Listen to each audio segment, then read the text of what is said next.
frustration that Black women can feel. But I'm all about keeping class and no longer staying in a position that no longer serves you positively.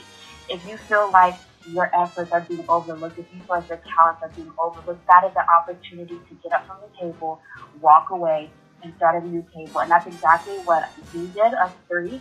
We, not saying necessarily that we were in a position that no longer served us or treated us negatively, but we created a table for ourselves so that we could speak the way we want to speak and demonstrate the talents that we have and uplift other women and men too so that they can come join our table. So I don't like the stereotype because we are the most disrespected, most unprotected people in the United States. So I understand the frustration and I understand the anger that women have. And they have every right to feel that way.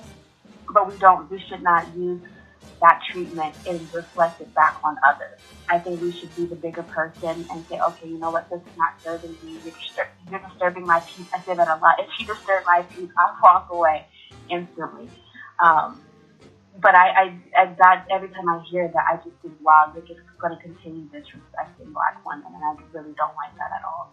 Oh, most definitely. And to give you a small correction, you underestimated the actual study said in the world, not Oh, wow. in America. It's in the world. Wow, well, then that is even more monumental. That's at an macro level, not a micro level, is what I would say. Right. Oh yeah. And you know what? Of course, me being a man, I don't know about the disrespect that you guys receive. Do you guys feel totally unprotected, or is that just for the most part?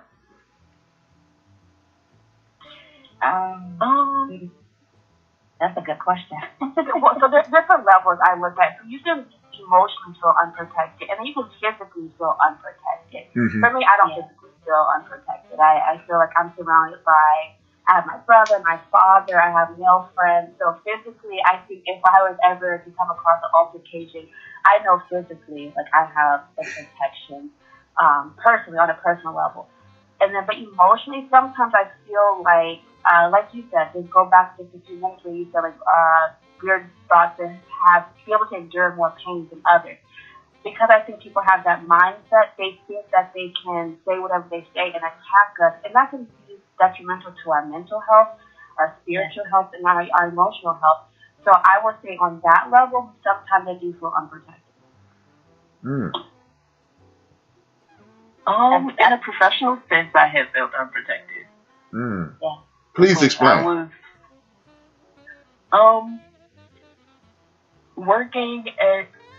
I was working at a company that I won't say, but a lot of people were very cliquish, and I can understand people having cliques, but I worked in an area that was very white focused, and the only people that were bosses were men, and most of the women in the business kind of didn't speak their mind or didn't say anything because they knew that nothing was going to happen. And just like them, me speaking my mind meant that I didn't have that job anymore. That was of my own volition, but I didn't want to be disrespected by people who didn't feel like I had any worth in the business, no matter how long I worked there and how hard I worked and how many hours I put in. I definitely didn't feel like valued in any way. Mm-hmm. And of course, that was one of the reasons why I started to work for myself. Right. Because I knew if no one else would find that value, then I would be able to have that for myself. The people around me would be able to have that. That's awesome. Is that why you guys are the most in regards to creating business opportunities? Is that why Black women are the most effective and the most focused in that area at this point, you believe? Definitely. As a matter of fact, I was reading something the other day where it said that most Black women, most of the business owners that are coming out now are Black women, and that's because they didn't have any protection in their regular employment, so they started their own business. So they had to do for themselves. No matter what, you have to do for yourself. You got to make sure those bills are paid. So you got to. Sometimes that means doing it yourself, right? Mm-hmm. Agreed. I believe one of the quotes that that I kind of live by is that if you don't build your dream, someone will hire you to help build theirs. Exactly. And that's just period, right? Like, we have so many people in the world that have all these dreams and they're out here doing all this great stuff. Why can't we? What's stopping us from being great? What's stopping us from living our dreams? What's stopping us from, finally starting that business that we want? Most of the time, like people always say, most of your success is on the other side of fear. And I can speak for myself when I say that starting my company was a faith walk for me. It was truly on a humble, I wanted this to be something really small and, but I had a support system of people and actually a person who just felt like I'm dreaming too small. And, this company was supposed to be just a small group, not a nonprofit. But a year later, it's a nonprofit. And you want to always keep around you people that can envision things a lot better than you can. Like these two young ladies, we all have different companies, but our visions are different as well. And you need people like that too. You need people that think and process way bigger than what you can see, so that you can take that faith walk, so that you can start that business, so you can write that paper, so you can write that book. We all tend to make excuses about why we can't do something. And to be honest, if you just start, that's half the battle. Half the battle is when you putting your ideas down on paper, figuring out what it's going to look like for you in the long haul, whatever. But you have to start. You have to begin. You have to stop making excuses for why you can't do something. Mm-hmm. And especially in the company that I'm trying to build, as I said before, I have to be in position mentally, physically, and emotionally in a place that's good to be able to help other women and girls get to that same place. And we all have to remember that, somebody's looking at us, somebody's watching us, somebody's guiding us. And that's why it's so good to be transparent about this business stuff, right? It's not easy. It's hard work. It's hard work when you're trying to run a business, have your everyday life, and sometimes you may have to sacrifice your going to hang out with people to sit down for hours at a time to send out reports or whatever for your business. But that's a sacrifice you make now so that you can sleep on the other end. Most definitely. I agree 100%. Most definitely. Because I listen to this woman, Karen Hunter, a lot. She's on Sirius Satellite Radio, Urban View. And she had a woman on this week, and she talked about, this may help you guys. She talked about having what is called a crew. And a crew is a support team. They may not be they shouldn't be your closest friends. They should be business associates that you can use to basically mentally detox, or when you're making a mistake, they'll say, hey, because I'm in the same business, or because like you three, it should be 5 people, but it's like you three and then 2 more people. And when you see the other person falling, that person will lift you up in a professional manner, or that person would be your release valve. When you get fed up, you should be able to unload to that person and vice versa. So hopefully with that, that'll help you guys in the future, because I too run into those.